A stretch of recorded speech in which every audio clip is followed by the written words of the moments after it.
امبارح ما كانش فيه presentation، النهارده فيه presentation. بس just in case انها ما اشتغلتش فانا I have my little device here. We have backup. Good evening everyone, and thank you very much Dr. Hablas and Saudi German Hospital for organizing this great events during this very important African Health Conference. I'm very delighted to be here with you, with the leaders of accreditation in the world, Dr. Taylor, Mr. Taylor, and Dr. Karen, and all the colleagues who are sitting in this room. Also, I see a lot of faces who have been in this field for so many years. So in this presentation, we are actually discussing together the robust systems and how to achieve this through a comprehensive approach to achieve a robust and highly reliable organization. If you go back to the definition that Dr. Karen mentioned about quality and the basic definition, if you all remember, we define quality as doing the right things right, first time and every time for every patient, regardless to their ability to pay, and to reach to the desired outcomes. This is as simple as it sounds, but actually it carries everything you want to say in this presentation and in this discussion. When we say that quality is doing the right things, when we think about what are those right things that we want to do for our patient, it will encompass all the best practice, not only in the clinical medicine, but also on all the service provision systems in order to do it right, the right things, everything for everybody. It will encompass also the participation of the whole team. It is not the responsibility of a particular group, it is everybody. So this is a very important concept. The second part of this definition actually is doing the right things right. How to do things right? This is again has to do with the competences of everybody performing the job, and the performers also, and their competences and the way they act according to the guidelines, the protocols, the best practice to do the right things right. And then comes a very important sentence, doing it right every time. You know what every time means? This is exactly what we are talking about here, is the systematic approach in providing the right things right every time. Because when we develop things systematically, we ensure that this system yields the same results every time it is conducted. If this system is designed well, it will produce the desired results. If it is poor design, it will continue producing the poor design. If there is no system, or everybody using his own system, her own system, will end up with a whole variety of practices which we never sure which one is good, which one is bad, and this is the chaos which creates poor quality. So the systematic approach here and the consistency in providing the services definitely is the approach to this sustainable system. So this definition actually, try by now our hope, okay? The word consistently here, in order to reach to the desired outcome, we need continually to do this for every patient. Every patient is very important, and here carry the concept of equity. When we say every patient, we don't differentiate between patients because they are important or not important, because they are old or young. We do it for every patient according to the needs of this patient and the culture of this patient and the requirements of this patient, and this will open a whole avenue of thoughts regarding the patient-centered care that we will address also in this discussion. do it without, regardless to the ability to pay, because money here and should not be a factor in providing high quality or low quality or safe or unsafe care. There is only one way of providing care, which is high quality, safe care. And from this concept, I would like to come to a very important conclusion that we reached after so many years of working on this, that quality and safety that we are aiming at is no more optional. Quality and safety is a feature of the healthcare industry. We have to do it because we cannot afford providing poor quality. We cannot afford providing unsafe care. This is no one under this roof or anywhere will accept it in the whole world. Every patient comes to the hospital, come to the healthcare system, they come with a solid assumption that they are coming to receive the high quality and the safe care. They never expect wrong operation or wrong side or infection or a problem. They are coming, they are thinking about the desired outcome and getting to this without any harm or any. So this is a base in our thinking that we have to consider when we do everything. Quality and safety in health care are no more optional. How we are going to achieve them, this is now our discussion. So the ultimate goal here is really to reach the desired outcome, to reach it with effectiveness, to make it safe, and also to be efficient in providing this service and to achieve patient satisfaction. This will bring us actually to this compass, which led our standards and was guiding us in all our work at GAHAR. The north, as you see here, is implementing best practice to achieve maximum effectiveness to obtain desirable outcome. We should always remember the heart of our work is the clinical work and the outcomes here. The patient come expecting to heal, expecting the good results, and this is the most important focus of every patient. So the effectiveness here, which means doing the correct things and do it right by the clinicians, by the team, by everybody participating in this process. This process must, the people who are doing it must be competent, must use the most recent protocols, guidelines, must use the systems that result in doing the effective work or the correct practice to reach to the desired outcome. On the other side, you see that while we are providing these services, it must be safe. It must be safe. And as I said, it is not optional. We cannot plan by any means harming a patient. But anyone will ask, how can we plan to harm the patient? Planning to harm the patient is not to plan for patient safety. Errors will happen if you do not plan to prevent them. So we are aiming here at creating an error-proof system, no mistake system, aiming at reaching to zero harm. This concept that the world is talking about now, leading the way to zero harm. Can we reach to zero harm? Hopefully.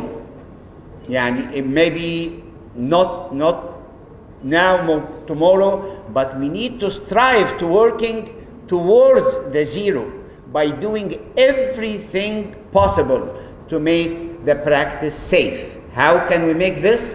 Again, it's a huge discussion about all practices in patient safety to make it happen. Efficiency, very important dimension. We have to think about efficiency, about the value equation that Dr. Karen just talked about. Cost is very important. And guess what? Waste in healthcare is huge. And all kinds of waste. Estimated about 40% of our cost is wasted in healthcare. We need to think about this, yes, in the processes, in admissions, in lab tests, in imaging services, in hospitalization, in keeping the patient unnecessary in the hospital, doing unnecessary procedures, all of the above. We waste a lot of time of our staff in doing things which they are not supposed to do. A lot of waste we have to address. And what we are talking about now, when you see the highly reliable organization and how they implement lean thinking and lean methodology, is to eliminate waste and to be efficient, to increase the value, because this equation of the value is the quality plus the outcomes by the cost. This is very important to consider when we think about everything. Providing the best practice, this is the fourth dimension here in this compass, the patient-centered care. We are aiming here at patient satisfaction. Patient satisfaction is an outcome, is a result. Result of what? Result of patient experience. Everything the patient is experiencing in the healthcare system is reflected on the patient satisfaction. So we changed the paradigm of everything we are doing into patient-centered culture, patient-centered care. Is it the right of the patient to get this? Absolutely. It is not a favor from us that we give the patient their rights. We have to design the system. We have to modify the way we work to be patient-centered.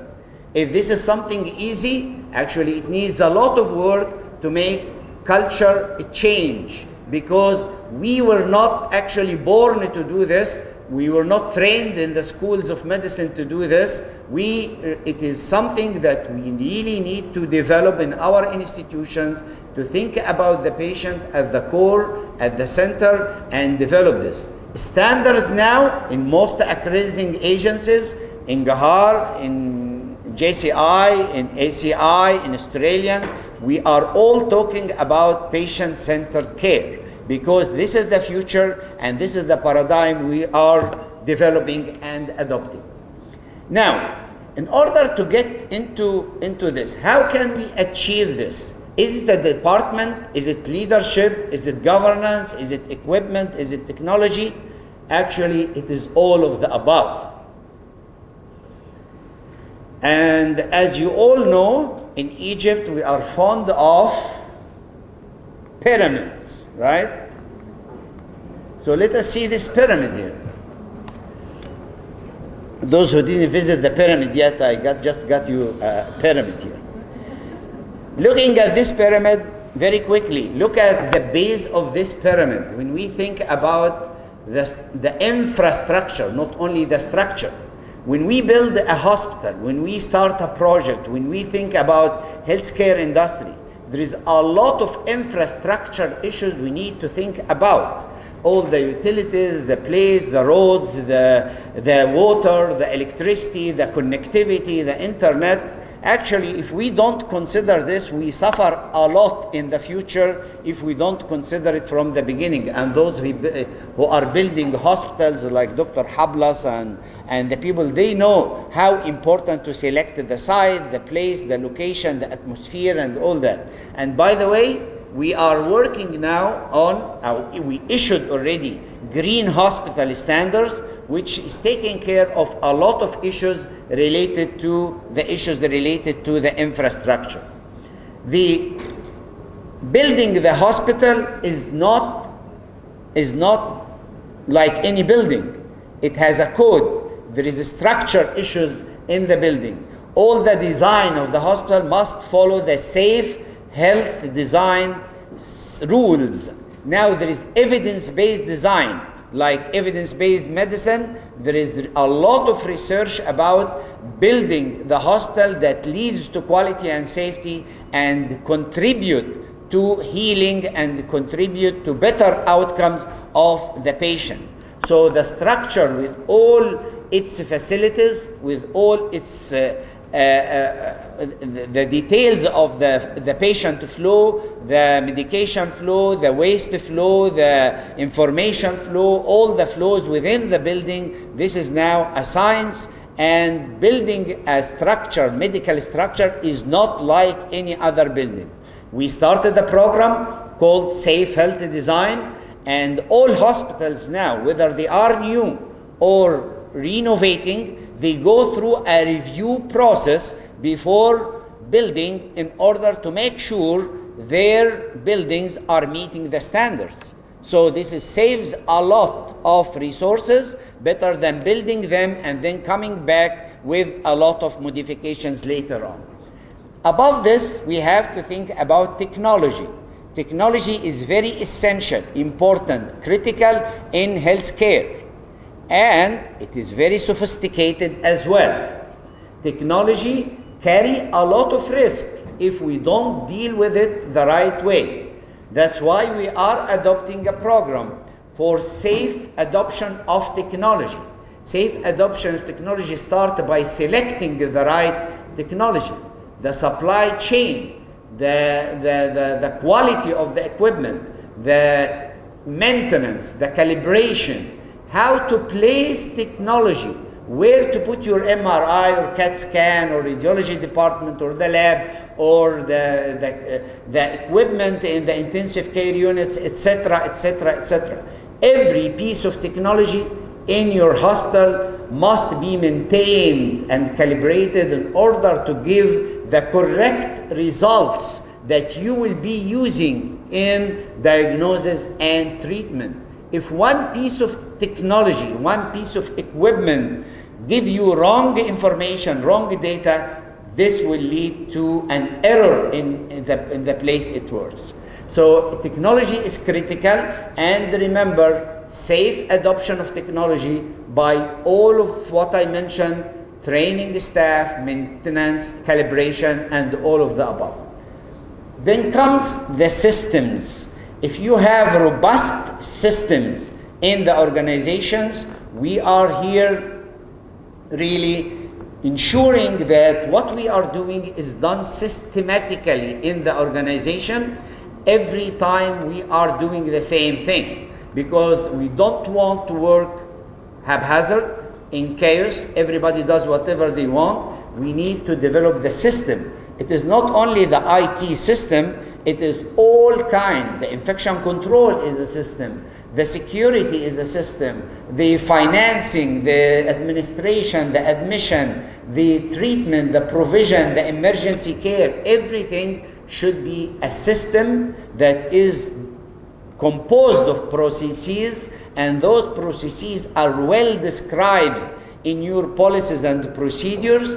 And those policies and procedures are not pieces of paper. They are there to implement, to enforce, to monitor, to measure, and this is what all accreditation standards actually is talking about, is kind of those policies and the procedures that people sometimes they just put it because it is there. No, it reflects the system you are using to produce results.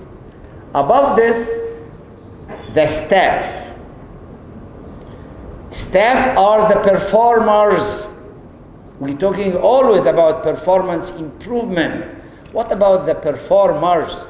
Do we have the right number of performers in every specialty? It's critical. Number of physicians. Do you know how many physicians we are lacking? I don't want to give you the numbers. It is huge. And worldwide, by the way, it's not only in Egypt or here or there. We have crisis in human resources for health worldwide. So we need to use those the right way. Nursing, what are they doing? Are they doing really the nursing work they are supposed to do, or we are utilizing their time in efficient way. All other healthcare workers, the lab, the technicians, the administrators, the whole staff is very important. Think about performance and performers, and those are the real asset we have in our place. We need to develop them. Accreditation, always we have chapters about workforce that talks about their selection, their recruitment, their monitoring, how to retain them, how to monitor them, how to do peer review, how to get best results. This is all the standards about this. So again, those staff are going to work according to the systems in this building with this technology. So they are all integrated together. But we're coming to the top of the pyramid, which is leadership. Leadership is the key. Leadership, unless leadership is on board, nothing is going to happen. They are leading, they are planning, should be involved in all kinds of interventions in quality and safety and strategic planning. They are leading the way to where we want to be. If we want to focus on the patient and create patient-centered culture, it is all about leadership. If we want to create highly reliable organization, it is all about leadership. Leadership should learn, continually learn, because there is always new standards, new systems, new technologies, they always should be in a learning process, starting from the governing body. You talk, Joe, about governance and governing body. We're talking now, it's not only the clinical governance, the whole organization governance, including definitely clinical governance. It is critical. Those who run day to day, the CEO and the chief executives who are in the hospital, should be on board with what we are doing. If there is dissociation between leadership and the staff, forget it. This is going to create a huge crack in the organization and nothing will happen. So we need to get those together, and we are in the same boat going in this direction. They are leading the boat, but we are all working in this direction. The managers are critical because they create the link between the leadership and everybody in the hospital, in the staff, so they are very critical also in making the plans operational and happening. I will make this slide actually the last slide, because everything else is details of what I mentioned, but I want to emphasize that accreditation in all accrediting bodies are putting standards for practice. Sometimes they are 16 chapters, 15 chapters, 14 chapters. Sometimes we organize them departmental, sometimes we organize them functional. They are all stem from the same principles. We organize them according to the vision that is best to achieve quality and safety. Standards are level of expectation. This is where we want to be. But every standard has measurable elements, has evidence of compliance, whatever we name it. This is what we really measure in order to make sure this standard is happening.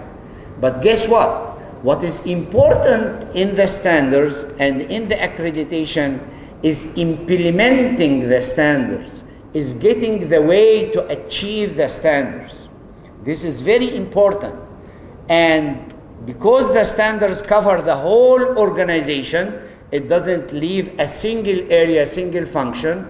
So everybody must be involved in this. And this is a critical message here, that this is a responsibility of all of us to achieve the standards. We achieve the standards, we work hard, we know there is accreditation coming, external evaluators are coming to survey. So we work very, very hard until we get to the point that we achieve the accreditation. But guess what? Getting there is very important and big success. But to stay at this top and remain there, this is the biggest challenge. So we need to maintain this. We need to work on keeping us at the level there, and not only this, but also to seek the next step and to continually improve. You know why we need to continually improve? Because if we don't, we will go back. We will rebound again. We need to continually improve, aiming at reaching to excellence. And this is what we talked about yesterday, we talk about today. Our aim really is to excel, to get to the top, to get to the best, to be the best among the best, to work and use innovation, use science, use all methods to get the best result, the best practice, the best evidence, the best everything through the excellence process. You cannot do this and the basics are not there. All this pyramid, the whole thing should be there. That's why we say accreditation is a huge foundation, but it is not everything. It is not the end of the game. It is a foundation. We need to maintain it. We need to work on it to get to the level of excellence. Level of excellence that is highly reliable. And this high reliability is the name of the game now, is to achieve the best result, to achieve zero harm, to achieve the best 100% satisfaction of the patient with zero waste. Thank you very much. Sorry إذا كنت أطلت عليكم, بس let us be happy to have more questions. Thank you very much.